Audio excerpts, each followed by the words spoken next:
Good morning, જય શ્રી કૃષ્ણ.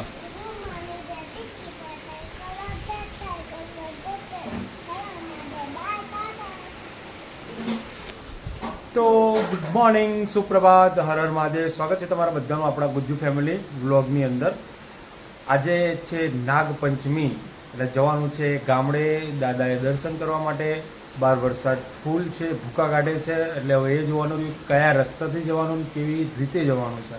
સૌથી પહેલાં તો ઘરે પણ પૂજન કરવાનું બાકી છે નાગપંચમીનું, એટલે આજે અત્યારે આપણે ઘરે પહેલાં પૂજન કરી લઈએ દાદાનું, અને પછી બપોરે જવાની ગણતરી છે ગામડે. ત્યાં સુધી કદાચ વરસાદ સ્ટોપ થઈ જાય તો આપણો રસ્તો મળી જાય, ના થાય તો પછી વચ્ચેના શોર્ટકટ રસ્તા ઘણા બધા છે, અપનાવી લઈશું એકાદો રસ્તો. બરાબર. અત્યારે મમ્મી બનાવે છે કુલેર દાદાને ધરાવવા માટે. અને જય શ્રી કૃષ્ણ, હર હર મહાદેવ. આજના બ્લોગમાં તમારું બધાનું સ્વાગત છે. અને ચલો પ્રસાદી ખાવા નાગદાદાની કુલેર બનાવીએ છીએ. તો મમ્મી કુલર બનાવે છે અને આપણે પાણીયારે અહીંયા દાદાની પૂજા વિધિ કરીશું, એટલે બને રહેજો, આપણે જોઈ લઈએ. હા બેટા, દાદાએ દર્શન કરવા જવાનું. હજી વાર છે પણ, એટલે તૂટી ના પડતો ચાલો ચાલો ચાલો ચાલો કરીને. હો, જઈશું એટલે તને લઈને જઈશું. ચાલો દોસ્તો, નીકળી ગયા છે ગામડે જવા માટે. વાગે છે 11:30 નીકળવાના, પણ લેટ થઈ ગયા છે, 11:15 નીકળે છે. દર્શન કરીએ ને પછી ઘેર આવીને જમવાનું છે. એટલે મેડમનો શનિવાર છે, પેલા હીરોનો શનિવાર છે, આપણો નાગપંચમનો શનિવાર, બંને ભેગું છે, એટલે એક ટાણું જ કરવાનું છે. અને આ છોટે ઉસ્તાદ બી જોડે નીકળી ગયા છે, હે ને? જજે કરવા ને? ક્યાં જાય છે? દર્શન કરવા. Very good. તો ભાઈ ગામડે જઈ રહ્યા છે દર્શન કરવા. મમ્મી ને માહીને બધા ઘરે છે, કારણ કે પેલું રાધન શર્ટ છે, એટલે ઘરે રાખ્યા છે અમને. અત્યારે રાંધવા નથી રાખ્યા, પણ ઘરે એક જણ હાજર હોવું જોઈએ એટલા માટે. અને આપણે નીકળી ગયા છે ગામડે જવા માટે. આમ જઈએ છીએ મેઇન હાઈવે થઈને, પણ આજે પહેલી વાર વચ્ચેના ગામડાના રસ્તાથી નીકળીએ છીએ. હાઈવે ઉપર કદાચ ચક્કા જામ હોય તો તકલીફ ના પડે, ગામડામાં થઈને જઈશું, એટલે જઈએ ત્યાં આગળ. જય દાદા. તો ભાઈ આ જે મંદિર છે એ માં જગત જનની માં વરદાયની માતાનું મંદિર છે. આપણે અત્યારે પહોંચે છે પલ્લી, રૂપાલ પલ્લી, જે આપણે ભાદરવા મહિનાની અંદર માતાજીનો મેળો ભરાતો હોય છે, જ્યાં ઘીની નદીઓ જ વહેતી હોય છે. એવું કહેવાય છે કે હા, બસ આ એ માતાજીનું મંદિર છે.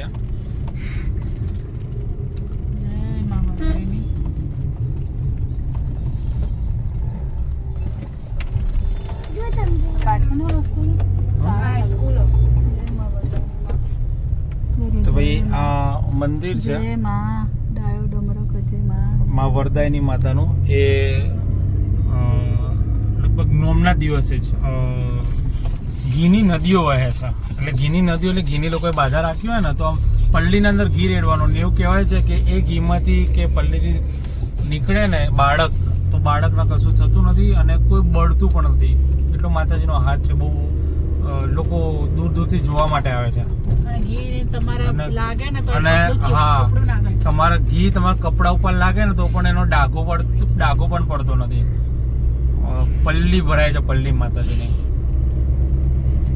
તો ભાઈ જો આપણે એન્ટર થઈ ગયા છે આપણા હરિયાળા ગામડાની અંદર. તો આવો ભેડું ગામડે, હાલો ભેડું ગામડે. તો ગામડું આવી ગયું છે. હા ભાઈ, ક્યારના રાહ જોઈ રહ્યા છે, કારણ કે ગામડાના રસ્તેથી આવ્યા એટલે ટ્રાફિક નહોતો. પણ ગામડાના રસ્તામાં કેવું હોય, અને મેઇન હાઈવે પર પહોંચે, હાઈવે પર તો ટ્રાફિક છે જ. આપણે સારું રીતે હાઈવેવાળા રસ્તે ના આવ્યા, કારણ કે ટ્રાફિક છે જ. અને પહોંચી ગયા છે ગામડે. તો જઈએ, તમને દર્શન કરાવીએ. તો ભાઈ જો આ આપણું ઘર ગામડાનું, આ જગ્યા, આ મેડમ, આ આપણું ઘર પતરાવાળું, અને આ દેખાય અમારા દાદાનું ઘર. અહીંયા દરો બે ટીચતા હતા અમે. ખિસકોલી છે? હા બેટા, એ રે ખિસકોલી. તો આ રહ્યું ને, શું છે રુદ્ર, આ જગ્યાએ અમે રમતા હતા ક્રિકેટ. પાણીવાળી કેડીમથી જવાનું છે.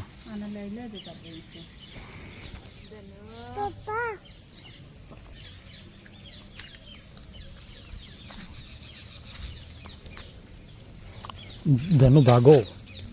ધીમે બેટા. આ દાદાનું મંદિર અમારા. તો જો ગાઈઝ આ છે અમારે અહીંયા જે મંદિર આવ્યા છે દાદાના. આ દાદાનું મંદિર છે. આ ગોગા મહારાજનું મંદિર છે અમારા.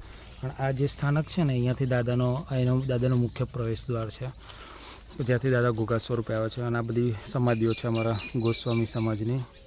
અને અહીંયા બધી સમાધિઓ કરેલી છે. આ લાઇનમાં જે છે બધી 7 સમાધિઓ જીવત સમાધિ લીધેલી છે દાદા સહિત. અને આ અમારું પવિત્ર ધામ, કાશી ધામ અમારું. ચલો ચલો ધીમે ધીમે આગળ વધો.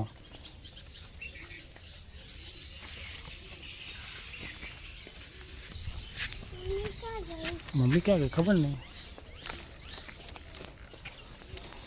આ મંદિર છે આપણું દાદાનું. આ દાદાનું મંદિર અને આ અમારું ઘર.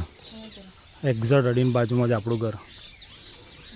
આ બધા અમારા દાદાઓ ને પપ્પા ને બધાની સમાધિ. આ બધી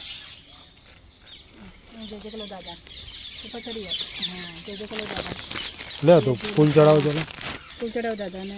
એમાંથી ફૂલ ચડાવો. દાદાને ફૂલ ચડાવો. પાણી લાવવાનું તું ચમ બોલું તમે કીધું નાખવા ડમરો બનાવજો. એ તો દાદા ગુલાબ દાદાના. પછી અહીંયા બા બાજુ કરી દો દાદાને. આ બાજુ બા છે, બાના બા સાચું છે. બા છે બા કંકુબા ગુલાબ દાદા. તો ફાઇનલી ગાઈઝ અમે લોકો તો રિટર્ન નીકળી ગયા છે દર્શન કરીને. અને વરસાદ બંધ થઈ ગયો છે એટલે સારું છે. હવે વરસાદ બંધ છે એટલે અમે ડાયરેક્ટ મેઇન હાઈવે થઈને જ નીકળી જઈશું, નહીંતર પાછું ગામડામાં થઈને જવું પડે. અને આ ભાઈ હજી જાગે છે, ખાધું છે ને તે બી ઉપવાસ કર્યો છે ને. આ ભાઈ હજી કશું ખાધું નથી. અને અમે લોકો નીકળી ગયા છે જવા માટે. તો જઈએ, ગેસ પુરાઈએ ને પછી જઈએ. તો ફાઇનલ ગાઈઝ આવી ગયા છે ઘરે. લિફ્ટમાં બેસી ગયા છે. આ ભાઈ તો સૂઈ ગયો છે. આ ભાઈ ઊંઘવાની તૈયારીમાં છે પણ એને ટ્યુશનમાં જવાનું છે એને ઊંઘ. બાકી આપણે તો જેસે થયેલી સ્થિતિ છે, સારથી છે તો દોડીને આવવાનું. ચા પી લઈએ, ગરમ ગરમ બની ગઈ છે એટલે પછી જોઈએ આગળનું પ્લાનિંગ કેવું થાય છે.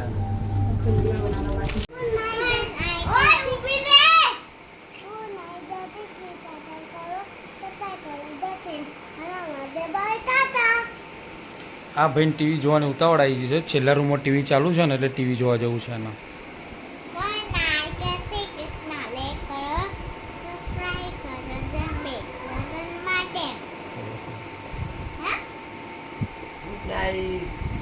જય શ્રી કૃષ્ણ. હર મહાદેવ.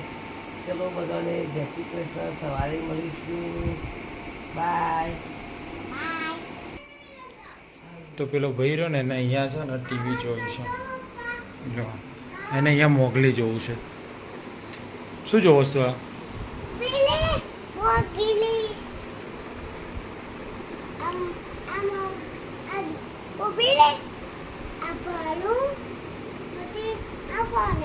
શી ખબર. બાય.